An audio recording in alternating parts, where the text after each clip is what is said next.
ಖುಷಿ ಇರುತ್ತಾ ಇಲ್ವಾ ಇಡತ್ತ ಅವ್ರು ಥಿಂಕ್ ಮಾಡಲ್ಲ. ಅವ್ರ ಖುಷಿಗೋಸ್ಕರ ನಾವು ಖುಷಿಯಾಗಿರೋ ಥರ ನಾಟಕ ಮಾಡ್ಬೇಕಾಗತ್ತೆ, ಅಷ್ಟೇ ಜೀವನ. ಎಲ್ಲರೂ ಸ್ವಲ್ಪ ಸಮಯ ಕೊಟ್ಟು ಇವ್ನು ವಿಡಿಯೋ ನೋಡ್ರಪ್ಪ. ಫುಲ್ಲು ಝೀರೋ ಆಗ್ಬಿಟ್ಟೈತೆ ಗುರು ನನ್ನ ಜೀವನ. ಫುಲ್ಲು ಒಂದೇ ಕಿತ ಹಿಂಗಿದ್ದಿದ್ದು ಹಿಂಗಾಗೋಗೈತೆ, ಒಂದೇ ಕಿತ ಪಲ್ಟಿ ಆಗೋಯ್ತು. ಅಯ್ಯೋ ನನ್ನ ಜೀವನನೇ ಬೇಜಾರಾಗ್ಬಿಟ್ಟೈತೆ ಗುರು. ಏನಕ್ಕೆ ನನಗೆ ಈ ಜೀವನ ಅನಿಸ್ಬಿಟ್ಟೈತೆ. ಬಟ್ ಏನು ಮಾಡೋದು, ಕೆಲವ್ರು ಇರ್ತಾರಲ್ವ, ಅವರಿಂದ ಇರಬೇಕು. ಅವ್ರ ಮುಂದೆ ಚೆನ್ನಾಗಿರ್ಬೇಕಷ್ಟೇ. ಹಿಂದೆ ಎಷ್ಟೊಂದು ದುಃಖ ಇರುತ್ತಂತ ಅವ್ರ ಮುಂದೆ ಹೇಳೋಕ್ಕಾಗಲ್ಲ. ಅವ್ರ ಮುಂದೆ ನಗಾಡ್ಕೊಂಡಿರ್ಬೇಕಷ್ಟೇ. ನಮ್ದು ಏನು ಮಾಡೋಕ್ಕಾಗತ್ತೆ, ನಮ್ಮ ಜೀವನನೇ ಹಂಗೆ. ನಮಗೋಸ್ಕರ ಬದುಕಿಲ್ಲ ಅಂದ್ರೂ ಅವ್ರಿಗೋಸ್ಕರ ನಾವು ಬದುಕಿರ್ಬೇಕು.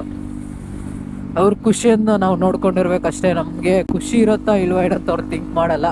ಅವ್ರ ಖುಷಿಗೋಸ್ಕರ ನಾವು ಖುಷಿಯಾಗಿರೋ ಥರ ನಾಟಕ ಮಾಡ್ಬೇಕಾಗತ್ತೆ, ಅಷ್ಟೇ ಜೀವನ.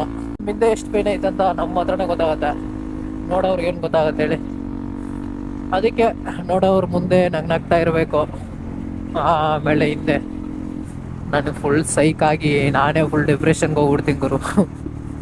ಆ ಥರ ಸಿಚುವೇಶನ್ ಆಗ್ಬಿಟ್ಟೈತೆ. ಇದೆ, ಇಲ್ಲೊಂದು ಸಮಸ್ಯೆ ಖಂಡಿತ ಇದೆ.